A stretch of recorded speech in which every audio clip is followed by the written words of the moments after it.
चुकी है। From season 4 हमें इंडिया में प्राइम वीडियो पर मिलेगा हर मंडे सुबह 6:30 बजे स्टार्टिंग 20 अप्रैल से, क्योंकि यूएसए में संडे नाइट को आया करेगा, वही टाइम इंडिया में नेक्स्ट डे मॉर्निंग का होता है। और गुड न्यूज़ ये भी है कि हिंदी डब भी एक्सपेक्टेड है, शायद सेम डे भी मिल जाए या फिर मैक्स टू मैक्स 1-2 दिन डिले करके मिल जाएगा।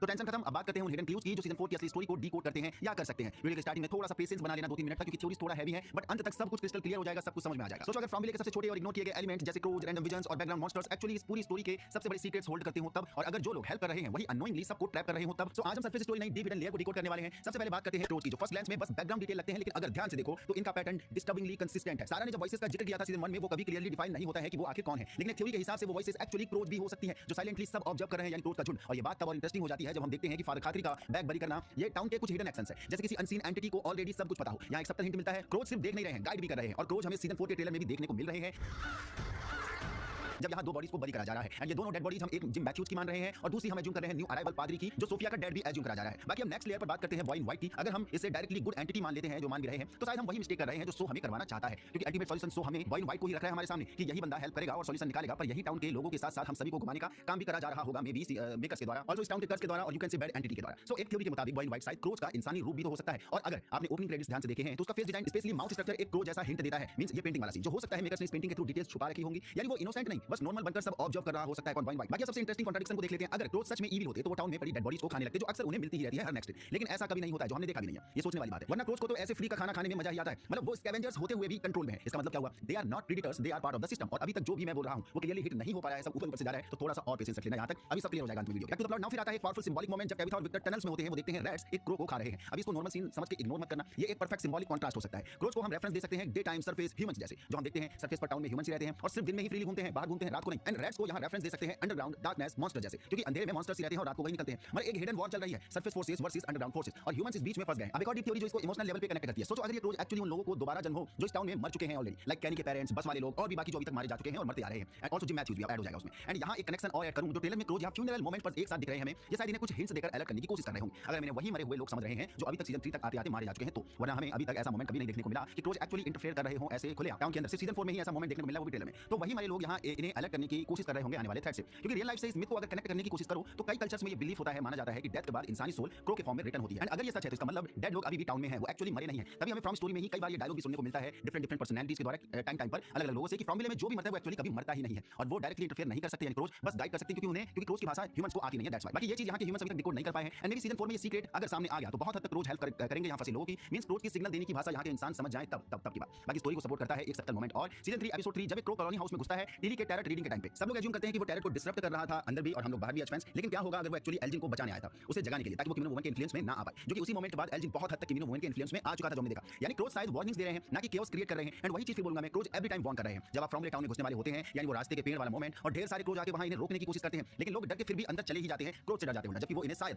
इन्हें वापस लौटाने आते हैं। मींस ये क्रोज हर आने वाले न्यू बंदे को, आने वाले ह्यूमंस को सिग्नल देने की कोशिश करते हैं, एक अलर्ट देने की कोशिश करते हैं कि अंदर मत जाओ वरना कभी वापस ही नहीं आ पाओगे। साथ में ट्रेलर में भी ये इस मोमेंट पर वार्न ही कर रहे होंगे, यहां डेड बॉडीज बरी के टाइम पर आने वाले बिगर थ्रेट से, और शायद इसी मोमेंट पर, ट्रेलर के मोमेंट पर मैन इन येलो खुलेआम इसी फ्यूनरल में आकर ब्रूटली सभी को मारने की कोशिश करेगा, क्योंकि एक साथ इतने लोग उसे आसानी से मिल ही कहा सकते हैं, और मैन इन येलो ऐसा मौका छोड़ेगा नहीं, जिसका अलर्ट ये क्रोज यहां इन लोगों को देने की कोशिश कर रहे होंगे। तभी हमें ट्रेलर में सारे लोग क्रोज की तरफ मुड़ते देखते भी दिख रहे हैं। सो ये थी क्रोज को लेकर थ्योरी। जहां तक पहुंच गया आप लाइक कर दीजिए, चैनल को सब्सक्राइब कर दीजिए। बाकी आपकी तरफ से भी क्रोज को लेकर कुछ थ्योरीज हैं तो जरूर बताना नीचे कमेंट बॉक्स पर। यस कुछ लॉजिकल लगा, दैट्स व्हाई मैंने एक्सप्लेन करने की कोशिश करी है। अगर सीजन 4 में ये सारी चीजें खुले तौर पर आती है, टाउन के कर्ज को तोड़ने के लिए एक स्टेप और आगे बढ़ा जाता है, तो मे बी क्रोज की आइडेंटिटी यहां रिवील हो सकती है, और बहुत हद तक ये क्रोज फिर हेल्प करेंगे, क्योंकि इन्हें बहुत कुछ मालूम है टाउन के बारे में, कैसे क्या मामला होगा देखने के लिए, क्योंकि सिर्फ